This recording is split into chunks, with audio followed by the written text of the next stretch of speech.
I found my gavel. I can tell you all my experience. Guys ready? The press and the Down Beach Current were notified of this meeting. A copy of the same was posted on the bulletin board in the municipal building. Would you please take a second and turn off all electronic equipment, and we will stand for the flag salute.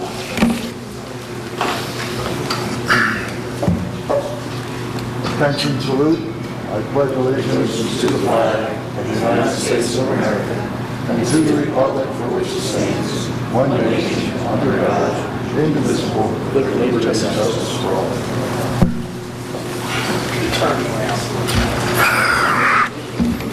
Tom, would you call the roll, please? Mr. Becker? Here. Blumberg? Here. Ms. Talby? Here. Before we go to department reports, Ed, you have a thing about bulkhead repairs? Well, why don't you just do your report? We'll start with you. How's that? Okay, the first thing we'll talk about is introducing the amendment to the ordinance for the bulkhead heights. That says, we had discussed previously, we're leaving essentially the ordinance reads the same, except we changed the elevation datum from the 1929 datum to the 1988 datum. And what that does, it effectively raises the minimum height of the bulkhead 1.3 feet, both on the beach and the bayfront. So we wanted to get that memorialized so that any new bulkhead permits that come in, we will be on the new datum and they'll be at the higher elevation.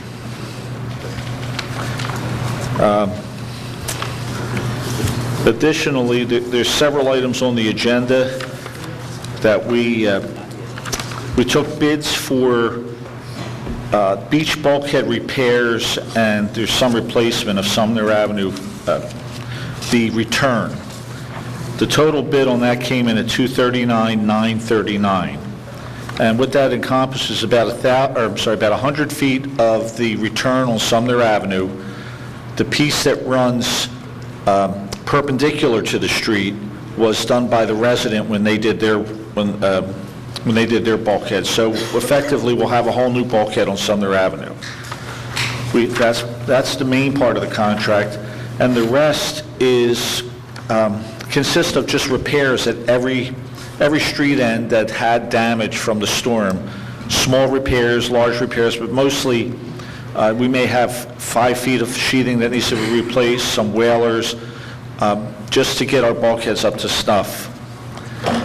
And that is also, we had a meeting with FEMA this week, and that's a reimbursable expense. So once we award this, we get the contract drawn, we have to send those documents to FEMA to make sure they are in the mix. The other, we received bids for the tank painting, and again, they came in way higher than the budget. So at the engineer committee meeting, we talked about rejecting these bids, re-advertising, just doing the inside of the tank this spring. It's a time-sensitive issue. We have to have this done before the summer residents, as well as our full-time residents, start turning their sprinkler systems on and the demand goes up. So the best way to attack this, the most cost-effective and best timing-wise, is to bid the inside of the tank right now, get that taken care of, and then we will bid the outside next spring. So that's another item that's on the agenda. And then we also took bids for the cleaning and televising, and video pipe services was the low bid at $130,440. This is our annual contract where it's an on-call with an estimated quantity of cleaning and televising. We do this every year, and as Frank needs them, he can just give them a call, and they're in here doing the work that they have to do. Let's see. And then relative to projects, ongoing projects under construction, the road program is moving.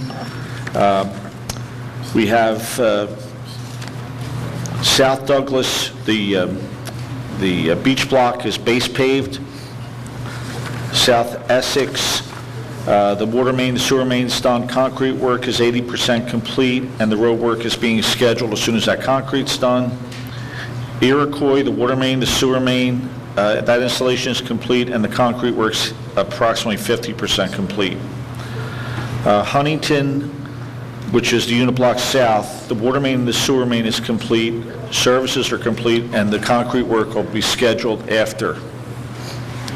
And then Haverford Avenue from Atlantic to Ventnor, the water main and sewer main is under construction. So that project's, while it got off to a slow start this year, is moving along.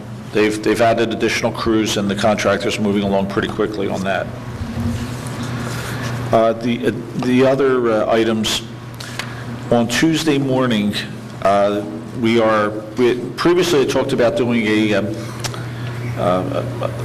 a project with New Jersey Clean Energy, direct install program, where we're trying to get as many items, and Fred was instrumental in this in the other building, where we got new heaters and air conditioners, some new lighting. We're going to bring the people in on Tuesday. Gentlemen, we sent them the electric bills for a year's worth of consumption at this building.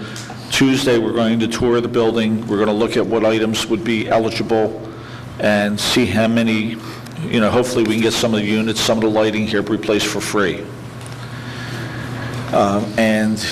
We also have talked to a consultant that was involved with the solar panels on this building, and establishing some, a rapport with them, have them come down so that we can make sure that we're getting all the credit we should from these panels. And I think that's all I have. All right. Thank you very much, Ed. Chief Tabasco. Things are well in the fire department. Mayor and Commissioners, I just wanted to say, if you happen to see some very large military vehicles in Margate, we just acquired 5 vehicles from the Letterkenny Military Depot in Pennsylvania through the United States General Services Administration.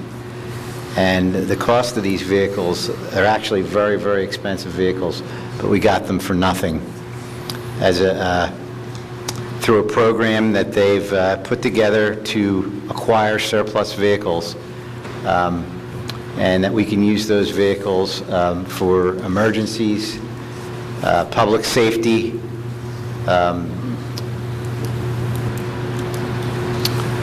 Frank will be able to use some for public works, but if you see them in town, they're parked over at Station 2, and right now we're in the process of getting them designated, and we're trying to figure out exactly what we're going to do with each vehicle and put them into service for emergency operations. So Good job, Tony. they're really, I'm pretty impressed. Most of them are refurbished from either 2009 to 2012 completely. So they seem to be in really good shape. But we're going to get them checked out by the mechanic, and they took a long ride to get here, so they made it. Cool. Thank you very much.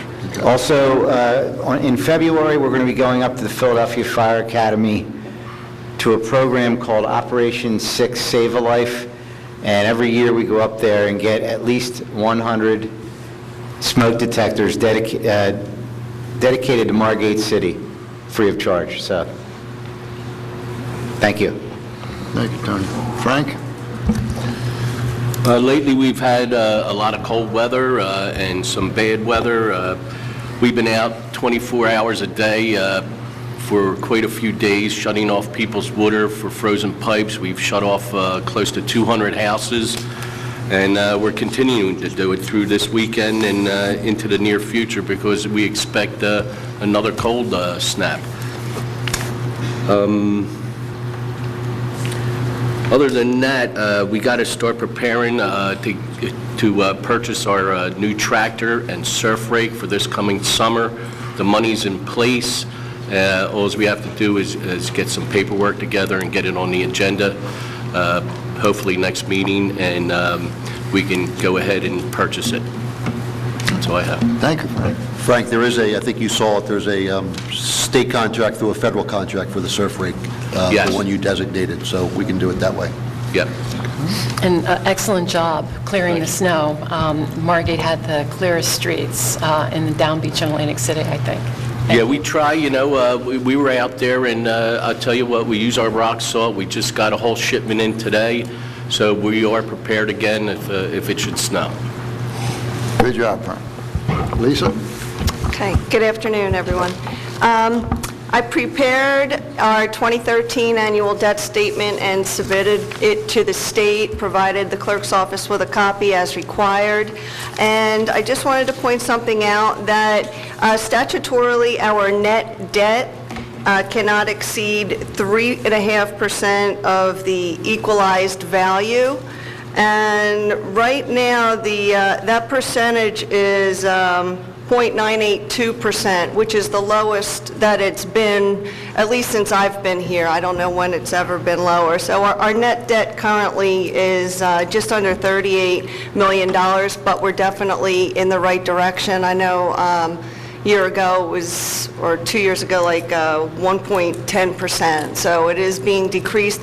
In addition to that, in conjunction with preparing our capital budget, so far at first review, I think I've earmarked about another $200,000 to $300,000 in previous authorizations that can be canceled and funded back into our capital surplus. So I'm going to be reviewing that again in the next couple of weeks. On the agenda tonight, we'll be introducing a utility ordinance for $150,000. And what that is for is $100,000 is for the redevelopment of well number 10 and $50,000 for resurfacing the Gladstone wet well surface. We wanted to try to introduce another capital ordinance early in the month, but after, further review and discussion, it's been decided that it needs to be discussed further to try to keep within, the budget limitations as desired by the commissioners and mayor. So our plan is to introduce another ordinance or two in the end of February or early March. So we'll be reviewing that further. Our auditors are in today for the first day. They're working on preparing the annual financial statement. They're in the conference room. They'll be back tomorrow, and depending upon how far they get, they may be back a few days next week. But I did provide them with a lot of electronic information so they can, work in their office. Let me see. Yesterday's JIF meeting was the reorg meeting, so I have been replaced as the chairwoman for the executive committee. And in addition to that, they reported that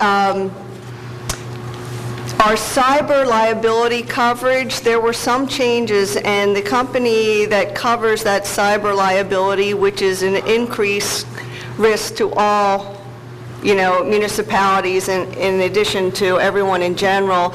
We currently have $1 million per occurrence limit, and it's actually being increased to $3 million per occurrence. There is certain criteria and limitations as to what the coverage is, but right now, each member of the JIF will receive that additional cyber liability coverage at no additional increase in the assessment. Also, our Delta dental insurance contract expires the end of this month.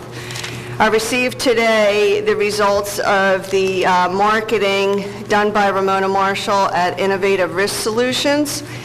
So she reached out to, we're currently self-funded with our dental, which, has been working well for us. So she obtained quotes from Delta to go fully funded through the State Health Benefit Plan, through Aetna, and through Horizon. The best fully insured quote was received from Horizon. They're able to provide us with a comparable excuse me, let me get my notes. Yeah, an equal to or better ladder. And there may be a potential savings if we switch, estimated between $8,000 and $14,000.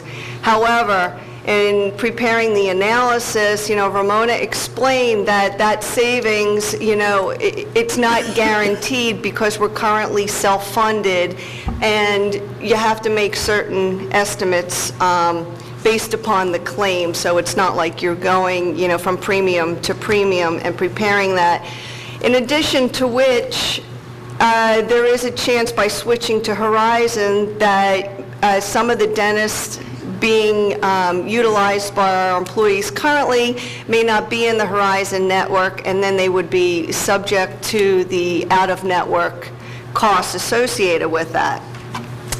So if we do renew with Delta as self-funded, they have offered to keep our current cost at $550 per employee the same. That's per month, $550 per employee per month, the same for this year. And if we go for a 2-year renewal, then it would be $568 per employee next year. So it's my recommendation that we renew with Delta and remain the same and to go with a 2-year contract. So I would look for your guidance with this, and then we'll put something on the agenda for the first meeting in February. I'm good with your recommendation, Lisa. I'm okay with that. Maureen? Yes. You're good? Fine. Okay. Go for it. Thank you. Let's see, what else? Utility units. That's everything I have. Thank you. Thank you, Lisa. Rich? Obviously, it's budget time, and I want to pick up on what was said by Lisa so far. The 2004 operating budget is tentatively scheduled and quite likely will be scheduled for introduction on February 20th. We have some more work to do, of course. All of the revenue figures are not in. We don't have the annual statement done, which will be done next week. But we have received budget information from all of the departments, and we've been working together with those departments. We'll be reviewing it with the individual commissioners in the next 2 weeks, and with Commissioner Bloomberg as the Commissioner of Revenue and Finance finally before we make our final presentation. But we anticipate doing that for introduction on February 20th. The capital budget, Lisa mentioned, the debt service, we've been able to bring down the city's debt each of the last couple of years. We're well below the state limit of 3.5%. We're less than 1%. The policy decision that was made that we've been able to adhere to is to reduce our annual new debt from $5 million to $3.5 million. That's tax supported, and we've been able to do that. In addition to that, though, we've been able to shift debt to the utility that properly belongs to the utility, and I want to pick up on what Ed Wahlberg said. We're doing a lot of these road projects that we call road projects, but they're really utility projects with the road resurfacing. From the public standpoint, the public's often interested in the road resurfacing, but to modernize our utilities and upgrade our utilities to the degree that they've always been done here in Margate is very important. And not only are we redoing sewer, which I understand has always been done, but each time we go into a road for a road project, we're upgrading the water lines as well. I've been involved in municipal utility operations for a long, long time, since I began doing this kind of work in various municipalities. And Margate's utility is in as good shape as any municipal utility. And we need to recognize that, thank Frank and all the people in the past and commissioners in the past that have supported that. We did a an analysis of the utility operations from a financial standpoint in the fall from an outside source, and we have the capability of continuing to finance the utility just like we financed it for the last 25 years here in Margate or more, at the same basic level. We have rate increases in the utility about every 3, 4, or 5 years. We'll be able to continue that into the future, but we'll also be able to continue it by funding the debt properly that belongs to the utility from the utility users. And to that end, I want to suggest to the commissioners that we can consider, in addition to the $3.5 million debt, up to an additional $1 million in debt from the utility to finance the water and sewer replacements that are being made in all of these road projects. That has been anticipated since the day one when I came here, and it's been anticipated, and we've actually adopted ordinances over the last 2 years that actually are funded by the utility. But in terms of an overall plan, I just want to, bring it back up on an annual basis, stick to I'd like to suggest that we stick to our $3.5 million as opposed to $5 million in tax-supported debt, and to have a maximum of $1 million in debt in the utilities, so that we have a guide for the utility as well as the tax-supported debt. I know we can do it, and I think we should continue to do it, and I just wanted to throw it out there for your consideration. It's a plan, it's an idea, it's a philosophy, but if you stick to the philosophy, we're able to reduce the overall city debt gradually and still maintain our utility and our roads and be able to do the other projects that we want to do. And Rich, regarding that, at the last meeting, one thing I learned was that the cost of our road improvements really is 75% utilities. Am I correct? So 75% water and sewer, and then 25 actual road expenditures. When we come in with our operating budget this year, we're committed to come in, and the department heads have worked very hard to be able to meet the commissioner's guidelines, and the commissioner's guidelines have been to come in with a budget without any tax rate increase, again, in Margate for the local government, and that's what our objective is, and that's what we plan to do on February 20th. The third thing that I have is the MBA budget, contract. We have contracted for the last several years with the Margate Business Association to provide a whole series of events that take place in Margate that grow each year, frankly. And we work very closely with the Margate Business Association. They've submitted their proposal. We had some questions. We sent it back to them. They've resubmitted it just this week, and I would imagine that we'll be in a position to make a recommendation at the next meeting to adopt the annual contract with the MBA. That's all I have as a special report. Thank you, and a good job, Rich. Scott? Several things. I'll be brief. We do not yet have a meeting established with the State of New Jersey DEP. We're working on that, and I hope to have an answer by next week. The proposed ordinance that Ed spoke to you about, raising the minimum elevations of our bulkheads both on the ocean side and the bay side, fully support this. I think it makes a lot of sense. It's another one of the many steps Margate has implemented to mitigate flood damage in the town. I did see Mr. Rubin's email last week where he had suggested perhaps we can now go forward, study what kind of changes have to be made for the zoning ordinance, and I certainly agree with that. There are ramifications when you raise your bulkhead as to what happens now with your backyard, particularly bayfront properties. Decks come to mind, and but I think it's something that our planning board needs to take a look at and make recommendations. There are a lot of ramifications now that we're raising bulkheads.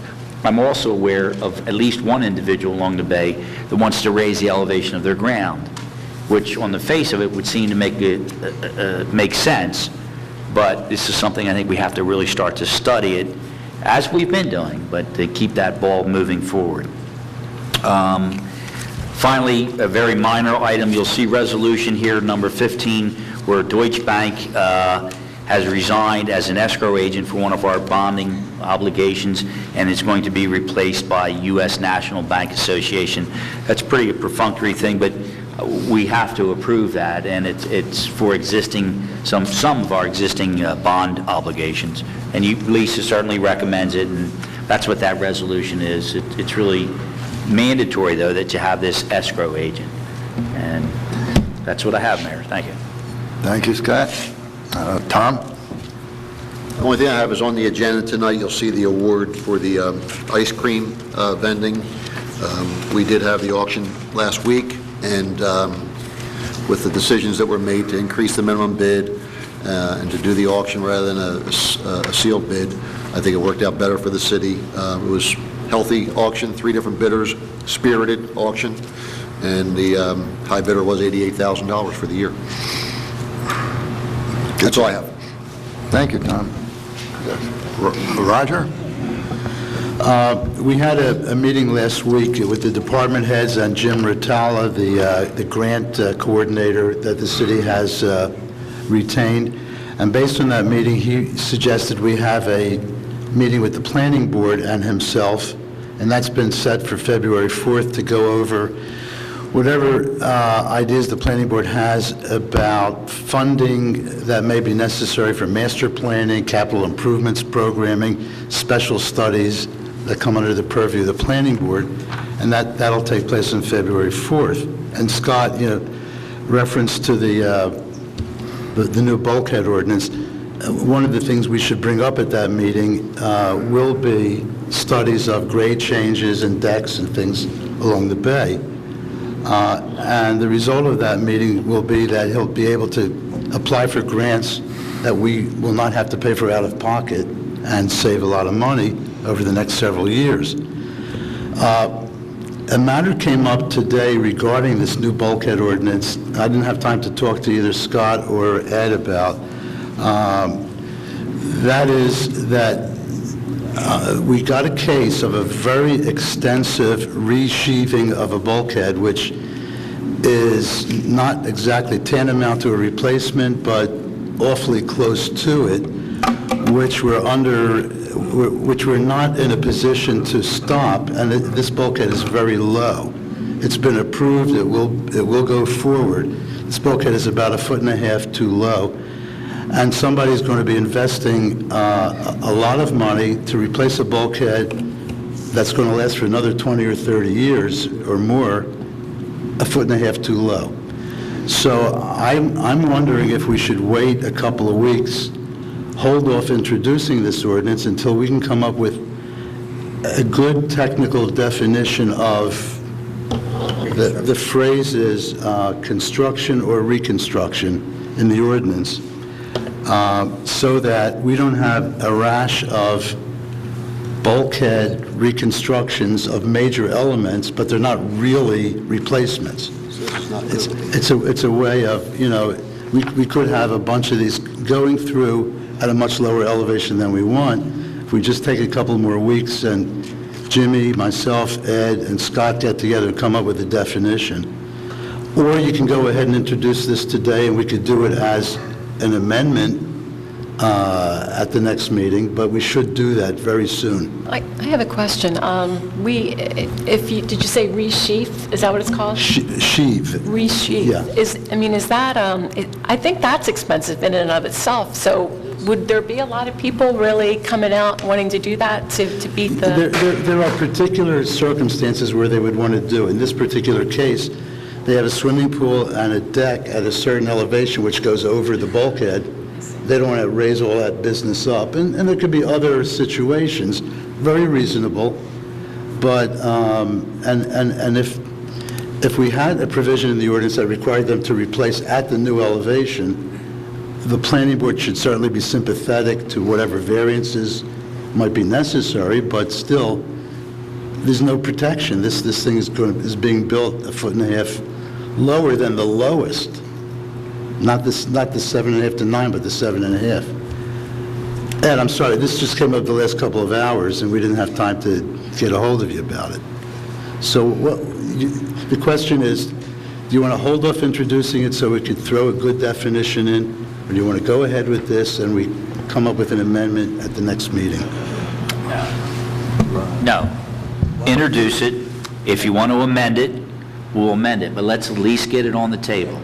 That's number one. Number two, substantially damaged or substantial replacement comes to mind. If this were a home, we would make them raise the home if it exceeded 50% of the value. And I'm wondering if it wouldn't be fair, perhaps, to incorporate that standard. You follow what I'm saying? Yeah, this is new. I think Yeah. the four of us should get together and discuss that and come up with a recommendation. But let's not pull this ordinance. Okay. Let's move forward with it. You But we okay can with amend that, it. Roger? I Yes, agree, Amend absolutely. it, if need be. Ed, are you okay with that? Just, I think we should go forward. And then we could always we'll also amend. move forward with, redefining, okay? Yeah. Okay, good. Oh, yeah, the February 4th meeting is public. It'll be advertised in the legal ad, yeah. Okay. Anything else, Roger? Jim? Thanks, Fred. Good evening. There was a alert that just came out of an agency, which is it's floodplain managers of the United States. As you know, the Bigger Waters Act is national. It's not just Jersey. The Congress and Senate are voting actually on the bill. What this bill is, it's about the flood insurance that you pay for your home. And the Senate right now is in the process of disputing whether or not to keep it in force or to hold it off for an additional 4 years. The proposal's on the table right now to delay it for 4 years and to increase it by 20% across the board for all policyholders, which I think is a fair amount. The problem is right now that there's also a it looks like there's something to do with the health benefit package that they have that's dovetailed into this bill also that could be an issue. We would appreciate if you could call your Senator Menendez and voice your opinion about the flood insurance. He's the one that's leading this bill, and the bill is S1846. This is the bill that's going to be proposed to the government to delay this implementation. I would appreciate if anybody needs that phone number, I have it. It's available on the website. If you need any information, just give me a call. And I support the bulkhead ordinance. I think we need to get that moving, but we need a little bit more teeth in it. That's all I have. Thank you, Jim. Fred?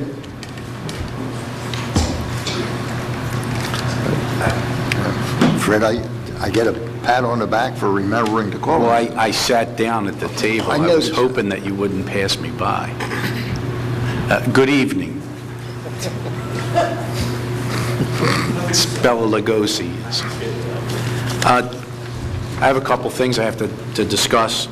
At our last department head meeting, we discussed a couple of the buildings that were going to be worked on, and one of them is actually this building. We're going to start looking at some of the renovations and trying to get some things in place this year, so we have an idea of what we need to do to make it actually look like a municipal building and not a school that we just plopped into. Part of that is to get the classrooms that are still filled with all the old classroom equipment emptied out. And I asked Franz Adler to take a look at a lot of the classrooms because I know there's a lot of recycling in there. And I asked him to get in touch with the school and make sure that they didn't want any of the equipment that was there. And so we did all that, and we began the project this week. And the second floor, for the most part, has been emptied out of most of the recycling filled up an entire dumpster. And Franz is telling me that the actual dump of that was worth about $410 worth of scrap metal, but 4,560 pounds of it will be applied to our tonnage grant, which, so we're going to wind up getting paid twice for that recycling that was upstairs, which is probably far more than I would have gotten had I auctioned it off. Would have taken me probably close to a year to get rid of, and I know I wouldn't have gotten that much money for it. So that process has begun. I'm hoping that in the next couple weeks, every classroom is completely clear and empty, and that'll make it a little easier for when we do our walkthrough to figure out how we're going to renovate this building going forward and make it a municipal building. Second of all, we've had some issues with our website and our email system in the last couple of weeks. I know that we had a conversion of our web server that holds all of our equipment and all of our information. During this switchover, we did lose some documents off of our website that were housed on the web server. I have gone through that information and updated everything, so we should be up to date with everything that was out there and is corrected now. The email issues have been completed and corrected for the most part. There still are some sites that we can't email to from city websites. That is a lengthy process. We were put on a blacklist because a virus went through. We got attacked. That has been corrected and resolved, and probably take a couple more weeks for some email addresses to finally go through. The solar panels that Ed had brought up earlier, I spoke to a company a little while ago, right before the meeting. We're gonna make an appointment with them in the next couple weeks, have them come out and take a look at our panels, the way things are set up, and tell us exactly what those panels are doing for us here in the building, and if they are producing SRECs, who's getting them, and then we can decide and make a decision here how we want to go forward with the solar panels on this building. And that's all I really have. Thank you, Fred. Can I ask Fred a couple things? Sure. On Tuesday, you and Ed are meeting with a company. Is it an energy audit that you're doing here? Is it an energy audit? Or On Tuesday? on Tuesday, yeah. Yeah, it's from the New Jersey Office of Clean Energy. Okay, because if we could get a copy, Sustainable Margate is it's one of the events that we need to do to get certification. So if you guys are already doing it, we could get that report. That would really help our goal. So Sure, no, it's a it costs zero for the city, and as soon as it's prepared, we'll get a copy. And thank you, Fred. I'm getting much less spam, too. I don't know what you did, but thank We you. try. Thanks. We try. He ate the spam. Yeah, we ate the spam, cooked up well. You have anything else? Yep. Chief Wolfson, Everything's good, and I have nothing to report this week. thank you. Brenda, you have anything? Nothing. Marty? Yeah, I have. I just have one thing. It's, I talked to Rich and I talked to Scott. It's been almost 2 weeks now that we wrote and sent our letter to the governor's office related to the dunes. We certainly haven't heard back from the governor's office because I think they're pretty busy. I know Scott has been talking with the folks from the Corps about, apparently the Corps wants to have a meeting with the governor's office, and then they're going to get back to us with whatever it is that they talked about. DEP. The DEP. But what I would like to do, what I think we should consider doing now, since I think it's a really good time, is send another letter to the governor's office and let them know, remind them that we really want to work with them, but that we certainly are not going to be steamrolled and bullied by you or the DEP. And I think I can work with Rich and Scott to draft that letter and get it out in the next couple of days. And I'd like Mike, your, and Brenda's support on that. I think we're philosophically in agreement here. I think your timing can you wait till like the middle of next week? I have a feeling that something may happen before then. You can certainly start drafting a letter if you like. Yeah, we can do that. We'll wait until the middle of the week. I'll start working on it, and then if we don't hear something one way or another by, say, Wednesday, we'll fire it out. Sure. Good. Anything else? No, that's all I have. Cool. I'd just like to take a second to, reflect on some of the things that were mentioned as we went through this meeting in the financial shape of the city. I'm very proud to say that there's been no tax increase for a while. There should be none this year.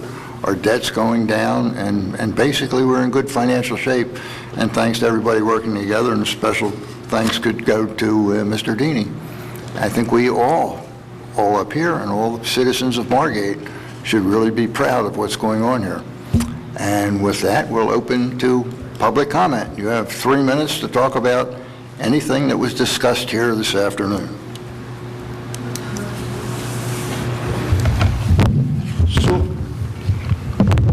Sewell, 22 West Drive. Following up on the remarks of our esteemed solicitor, this letter to Martin, yes, he gets esteemed. So far as the meeting with DEP, Martin, I think because Margate was willing to go to Trenton and Martin backed off, backed out, backed down, it's time for Martin to head down to Lucy and be here for a public meeting. None of this backdoor, smoke-filled operation so far as this Dunes project is concerned. I'd like to see this meeting with Martin comply with the OPMA entirely. Let's thrash these issues out in the public with this guy. I think we've got Trenton on the defensive, and now's the time to really, really make that offensive motion by the city and by its citizens. So let's have Martin come down here. I think that's a simple enough request. It's a lot better for him to come down here than everybody go up to Trenton. Following up on the remarks of Ed, there is a $250,000 issue on the water tank, $646,000 or thereabout, give or take. But gathering from what you had said at previous meetings, there was an issue here of defective workmanship of the person who did the painting fairly recently. Oh, it's a different tank. Okay, we'll leave that be. Okay, then let's move on to the $250,000, $240,000 for the bulkhead repairs and replacements. What is this running by linear feet? I realize there are different types, repairs as opposed to replacement. But what are we paying and how many feet are we getting linear? The replacement is about 100 linear feet. It's about $800 a foot, which is a good price for Sumner Avenue. The rest of the repairs are bits and pieces. So they're broken up by, actually by individual location. There's a separate price for each individual location. So in some cases, it may be one 6x6 whalers replaced. In other places, there may be 10 feet of sheathing that needs to be replaced. So each one of them is actually, it's hard to do it by linear foot. It's done by item replacement. But for the new portion, we're paying approximately $800 a linear foot. Yes. Which is basically about $200 below what's industry standard is. Yes. But what are we actually paying for linear repairs? Does that exceed $800? Oh, no, it's less. So we're actually, grand total, we're getting over 240 feet. Yes. Okay, that's fair enough. Following up on the mayor's remarks about the property tax burden, I hope that he listened on Tuesday to the State of the State message by the governor. 15 seconds, John? We can squeeze this in 15 seconds, Mayor. Thank you. I'm not even asking for the time Ed responded. Thank you, sir. So let's not get too hasty, Mayor. Thank you. John? Because we do want to address... Your 15 seconds are up, John. We do want to address, Mayor, the property tax burden. Yes, we do. And of course, if you listen to our Republican mayor up in Atlantic City, you will get a grasp of the fact that there's an enormous shift of county taxation to the local municipalities, and that although we may have stabilized Margate taxation, we are still staring down steep increases in county taxation. I understand, Mayor, but we have to deal with this. John, we have to be fair to everybody. Thank you for your remarks. I'm sure. Anyone else? Ed, is there some FEMA funding on that bulkhead repair replacement project? Yes, a good portion of it is FEMA I think funded. that's important to let people know that. Yeah, You want to say it, or? there's FEMA funding for a Thank good you. portion of it. We had said that before. I don't know if Mr. Sewell heard that, though. Sir? How are you? I'm good. How are you? Something, it's not raining. My name's Jim Lees. I own 8201, 8203 Atlantic, and I also own 15 South Hanover. My main problem is that on Huntington Avenue, you guys have ripped up the street. I listened to your report. Remington and Verdict's a good engineering firm. I am a mechanical contractor. I've flushed my house twice now. That's the tanks and everything, and I'm still getting muddy, cloudy water out of it. Okay? And what I'd like to ask from the mayor, or from the council, is I was told by Remington and Vernick that you guys passed a special ordinance to waive the ability to work before 8 o'clock in the morning. Is that true? Did we? Yeah, they can start. Or 8 o'clock in the morning? That's 7 o'clock. They can start. Okay, so they can start at 7 o'clock in the morning? Correct. Well, let me ask you a question. They sit out there with their trucks in reverse, beep, beep, beep, beep. People still live on the street. I'll make the contractor aware to try to do what they can, but they generally work from 7 to 3, and they are permitted. The noise ordinance is permissive. Well, that's what our ordinance As reads. a mechanical contractor who does a lot of work around here, could you waive it for me, please? Sure. Okay. How do I get it waived? It's not what, that's the ordinance. 7 o'clock is it. Oh, the ordinance is 7 o'clock. Yes. Correct. They told me it was 8 o'clock and that they had it waived by a special ordinance. Jim, Okay. when you come to the Margate Commission, you get what you want right away. I can't hear you? You've got it, 7 o'clock. 7 o'clock. 7 o'clock. God bless, man. Thank you. Thank you. You're welcome. Okay. It's always Now, fun. what are we going to do about cleaning up my water? Other than flushing, I mean, how many times can I flush it? I flushed the tanks, I flushed everything. they should, just so we replaced the water mains. Oh, I know. And which we haven't in the past done, but because of this exact problem, we're starting to see failures in our mains. It's difficult once you know as well as I do. Once you touch those old mains, the tuberculation inside those mains, it just goes everywhere. The water becomes turbid. We try to flush the service before we connect it, but it's difficult because we don't want to fill the street with water. Other than recommending that the homeowners just run their water for as long as they can, there's not a whole lot else we can do. It's a tough problem.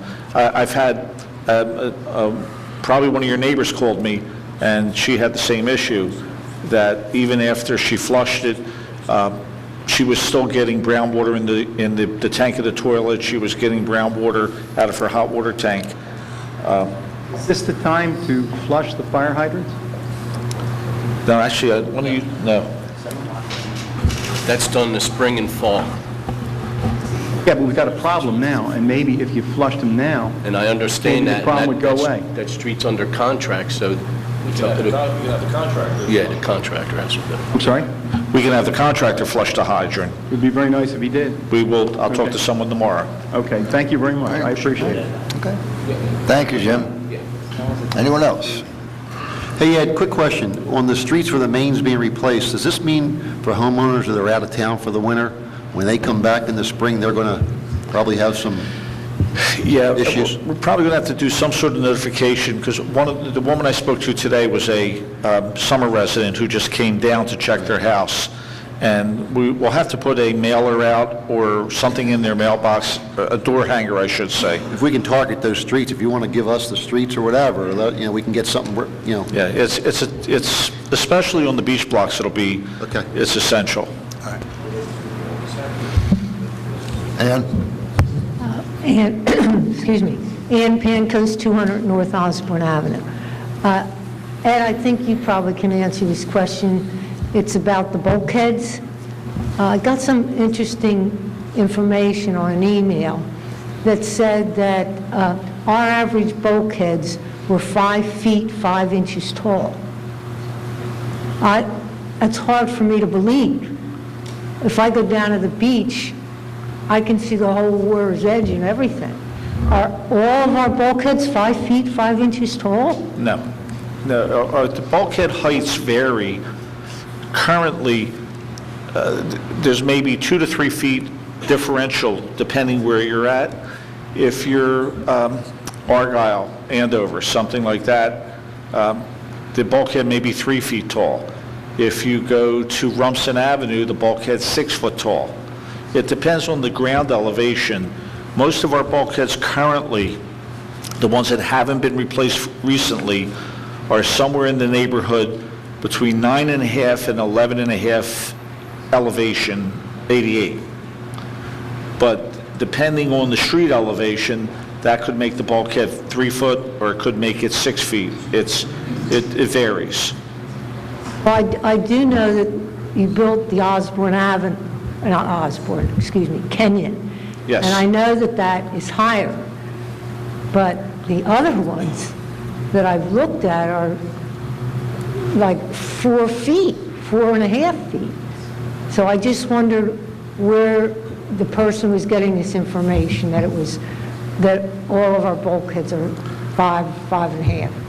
I mean, I've never done the calculation, but they may be on average 5.5 feet. If you were to measure all of them and then take an average, it may be 5.5 feet.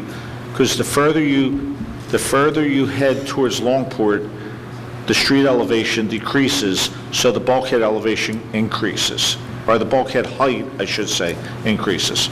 If I could just add, as from a layman point of view, I'm learning this as Commissioner of Public Works and Engineering. The elevation is 10, but you may only see a part of the bulkhead, but that's not, because if you see 4 feet, it's still 10 feet high. What happens, like I said, for example, the street elevation may be elevation 7, okay? And the top of bulkhead may be elevation 11. So you would have you'd have 4 foot of visible bulkhead there. And when you get up to Fredericksburg Avenue, the street elevation is 11. So the bulkhead's only 3 feet taller there. It's all based on the datum elevation and then where it is relative to the street elevation. Thank you very much. Anyone else? Richard Arman, Dolphin Drive. A question about the bulkhead referendum. Will that make the bay bulkheads the same height as the ocean? No. No? No. Okay, because it is an island. Second, what is the difference in the height between the bay and the ocean bulkheads right now? Ed Jordan. It's 7.5 It's 7.5 to 13 right now on 29 data. That would be 5.5 feet. So it's 5.5 feet. That's minimum to minimum. it's going to stay that differential, but the numbers go up 1.3 feet, the elevation goes up 1.3 feet. So the back bay bulkheads, on average, a new bulkhead will be 5.5 feet lower than the ocean, because the ocean elevation is based on wave action, not sea level, or not flood. Right, and so I'm not with the DEP, but I guess when a hurricane comes in, when they talk about a tidal, situation, the sea level rises in the entire area because of the pressure. Right, now, so people's houses flood from rising sea level, not from wave action? Is that correct? The flooding, for example, in Hurricane Sandy, the flooding was from sea level elevation. But isn't that typically the way it is whenever a hurricane hits somewhere? But contrary to what everyone seems to think, bulkheads are not watertight. Okay? It's bulkheads with soil behind them would discourage the flooding. And that's where we're heading. The higher bulkheads are for the wave action. Raising the lower bulkhead is in anticipation of trying to bring ground level behind those bulkheads up a little bit so that you would have less flooding. Right, but we're not doing anything behind the bulkhead, we're doing it in front of the bulkhead, right? I'm sorry, lower the mic down a little bit. We're doing this in front of the bulkhead. I'm still not getting you. Like if you're trying to raise, like with sand dunes or something, that's in front of a bulkhead, not behind it. On the ocean front. Right. Okay. On the bay front, it's the primary purpose of ocean bulkheads are for wave action. The primary purpose for bayfront bulkheads is essentially to create a wall at the water to hold the soil in. So when you design them, you design them differently also. I understand that. All right, so I guess my problem is that mostly I've lived here for a couple of years. The island floods from the bay or from rain. We have, very good belly boarding on Winchester Avenue, Atlantic Avenue. I've done it. But my second unrelated question is about the signs on the lifeguard shacks. It's not me. The advertising. Go ahead, what's your question? I heard that apparently they were never paid for. We're looking into that. Okay, so could the residents of my street actually pay for it so that we don't have to look at an ad? The existing contracts that we have expire February 17th of next year. We will look at it then. But has anyone paid for the ones that actually have been up there for 5 years? I don't know if we have a complete report on that yet. There's been some payments. We're trying to work that out. Okay, thank you. Okay.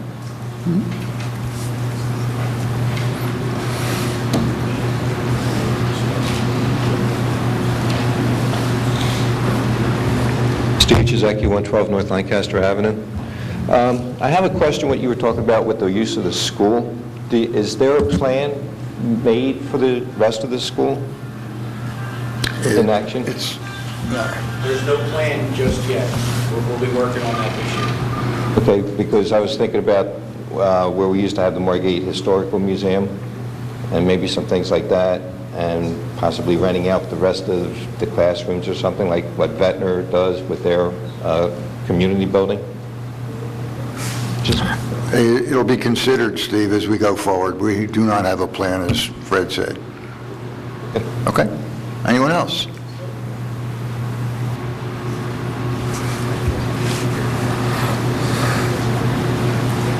Jane McGragan, 22 North Hanover. I just want to make a short statement that I think it's a great idea that Commissioner Blumberg has about sending the letter to the DEP, and if we can get them down here, that's even better. So, I just wanted to say I'm really glad to hear this. Thank you. Jane, just for your information, we sent the DEP a letter 2 weeks ago? 2 weeks ago. Right. That we're waiting to hear. Right. Okay. Okay. Thank you. Welcome. Anyone else?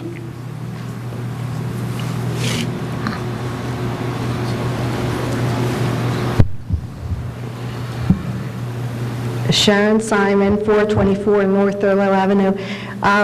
Last meeting, there was a letter that came about properties, and they wanted a 10-day response, and I missed the meeting, so I may have missed this. Sharon, can I stop you for a second?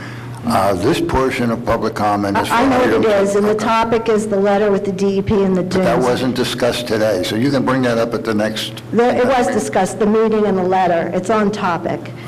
Sharon, But next meeting, please. Okay? did we respond to that letter? They said 10 days, and we weren't going to respond to them until, have we responded to them? Knowing that, you're not going to answer questions, it's on topic. You did? Sharon, Okay. come on.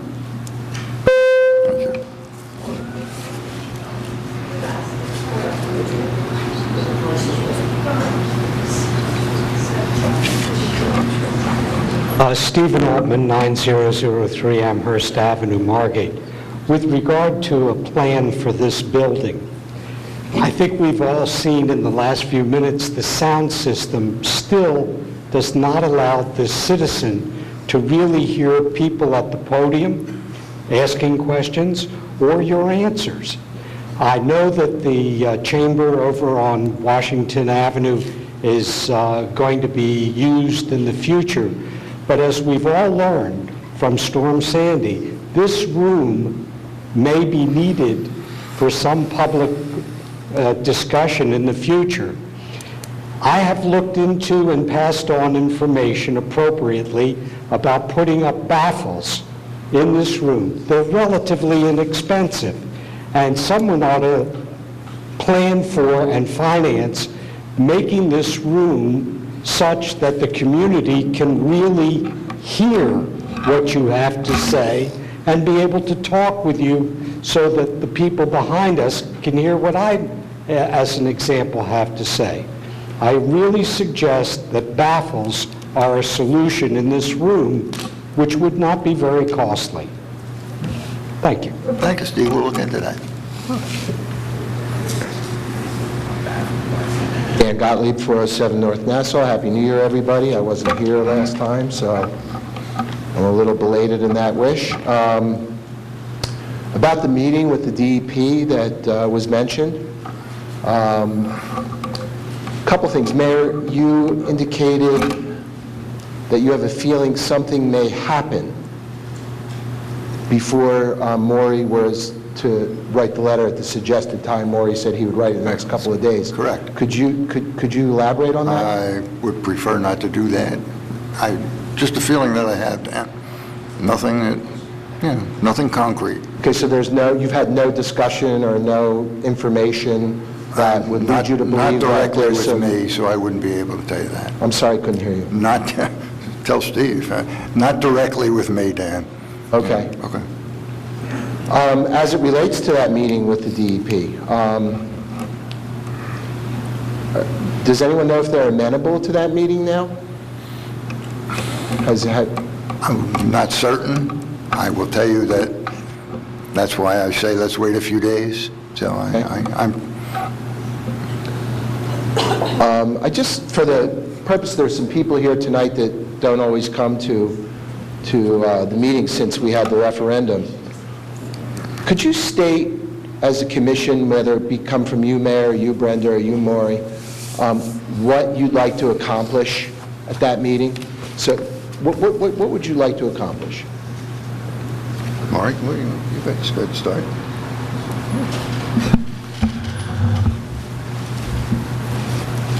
From where I sit, we have 1,600 people that voted against this beach replenishment project. My goal would be to try and convince the governor's office that those voters, their votes count. They meant something. And that you cannot just come in here and arbitrarily say that this is what we're going to do and this is how we're going to do it. And in that regard, we would like to open up a dialogue that talks about protecting our entire island and the alternatives that we might be able to explore other than simply dunes and beach replenishment. So that would be my goal, to open up the dialogue, to talk about alternatives that we could explore that would not only protect beach block, but also bay, and alleviate flooding throughout the town. I personally think that, I don't know for a fact, that the governor himself has never walked the length of Margate and seen that we have bulkheads at every street end, and that those bulkheads offer a tremendous amount of protection. So I think that the $20-odd million that they want to spend to build dunes and replenish the beach could be better spent if we looked at alternatives, maybe increasing the height of bulkheads, replacing dilapidated bulkheads that we know need to be replaced, in conjunction with, hey, we already have some dunes. Maybe they could be fortified so that they're not overly obtrusive to anybody where they already exist. So further, maybe show the governor and the governor's office that in neighboring Ventnor, the dunes, this continuous line of dunes that he's talking about, does not exist. It doesn't exist in Ventnor. There are 3 spots where they have just cut through the dunes for whatever reason, and there are 4 or 5 blocks that have no dunes. Now, they just left Ventnor, and they didn't build dunes south of Richards Avenue. So there's a lot of discussion that needs to take place, and that would be my objective, to open up that dialogue. One other quick question, just one quick comment, and then I'll sit down. Commissioner Blumberg, your very articulate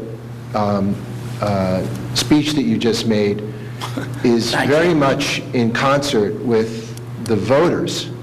And so I would like to know if you will be at that meeting personally, and if you're not, who will represent the city of Margate at that meeting? And the last question associated with that question is, would it be unreasonable to request that a member of the community, possibly a member of the citizens group that's been involved in this referendum, be able to attend that, have a seat at that table as well, especially in light of the fact that we have, a former mayor who has been an integral part of that group? Certainly, Dan, our mayor, Mike, has been the point man in communications, along with, I think, Scott, with any discussions that we've had after the vote. Prior to the vote, I don't know who was our point person. But after the vote, the mayor has had communications with the governor's office as well as the DEP, I believe, in conjunction with Scott. But just let me finish. I would like to and will press and think that we all agree that this is not one or the other. It's all of us, because it does impact a great majority, if not everyone, in the city of Margate. I'm sorry, Mike. I didn't mean to interrupt you. I just want to correct one thing. We're not in communication with the governor's office. The letter that we sent was to the commissioner of the DEP, who, so I just wanted to correct that. We really haven't.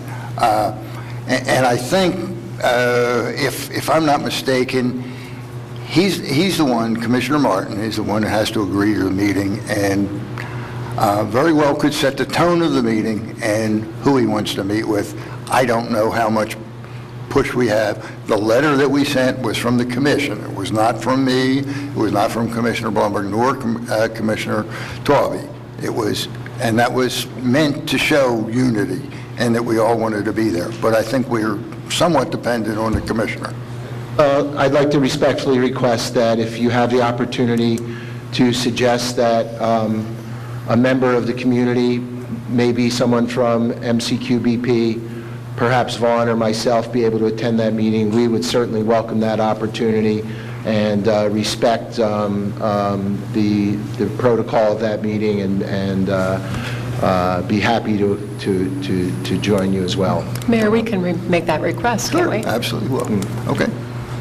Thank you very much. Don't you want to know what Mike concerns are at this meeting, Dan? I didn't even get a chance.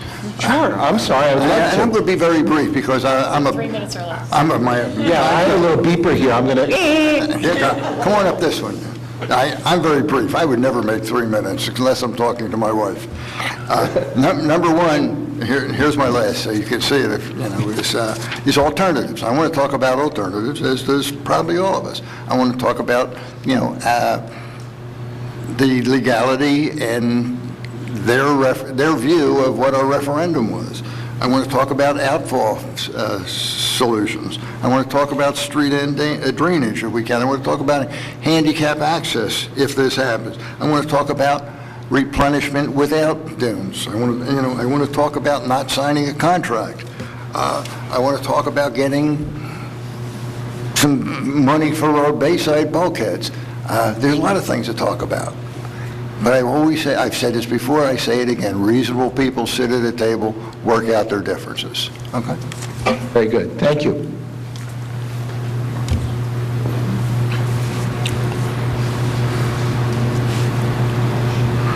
Ann Pancos, 200 North Osborne Avenue. One thing I'm a little confused with, maybe Maury can straighten me out on this. Did the federal government develop a law that said they were going to take care of New Jersey? I don't understand why you keep bringing up to increase the size of the bulkhead. I don't have any problem with that. But I think the law specifically says, which the legislators voted on, was to have dunes and to have beach replenishment. So that's what I don't understand. The other question that disturbs me is when you say you want to write a letter to Trenton, and you make statements like, let's tell them we don't want to be steamrolled. Is that the kind of talk that we should do as city officials? I find that very unnecessary. I don't have a problem with writing letters and saying, we don't understand this, could you speak to us? But even when we wrote another letter that said, oh, we'll take beach replenishment, but we don't want the dunes. It's very confusing. When you know there's a law and we're trying to circumvent the law that was passed by the federal government. Thank you. Thank you, Ian. Anyone else?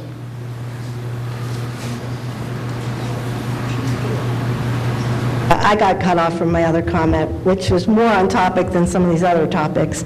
And I also understand Ms. Pancos, this was her second speaking opportunity, so I hope you let me speak. As far as the law goes, the federal government appropriated 50-some million, billion, I don't know, dollars for beach projects that the Army Corps was going to study, and they were going to come up with plans. And it was actually our governor who, through his executive order of eminent domain, redefined flood hazard reduction measures, which used to include dunes, berms, blah, blah, blah, and other things, including bulkheads, and redefined it for purposes of that order for eminent domain and took out the bulkheads. So as far as law goes, and I'm not sure why the mayor's saying we're going to ask them how they view our referendum. Our referendum is a legal referendum. Whether binding or non-binding, our vote was taken. And it doesn't really matter what their view is. Now, if the governor wants to come in and say, I don't care if you had a referendum, and I don't care if you voted, I'm going to make you do this, and I think I have the legal right to do that, then I think as a commission, you have the legal obligation to challenge that. But Or be steamrolled. Or be steamrolled. But actually, the law is in our favor. I would rather be bankrolled, to be honest with you. What would you say? That's better than bankrupt. Bankrupt? Well, there's people that are making comments from the commission before about, why we shouldn't press on after a letter was written saying we were going to, fight for the voters' rights and that we weren't going to be dictated to. And then before we even got a response from the from the commissioner, Martin, saying whether there's going to be a meeting or not. We have the solicitor saying, oh, we can't fight this because, you know, they're going to take this grant away and they're going to take that away, which, I don't know, is he speaking for you, Mayor? You know, why are we saying what we will or won't do if we don't get a meeting when we don't even know if we have a meeting yet? But in any event, the law, under the law, in Atlantic City, and you two were at the meeting with Mayor Guardian, and he put up all the projects, they are using part of that federally funded money, you were both there, federally funded money for bulkheads, a seawall, and a groin in Atlantic City, part of that same money, in addition to dunes. So it is legal under their own laws. Thank you.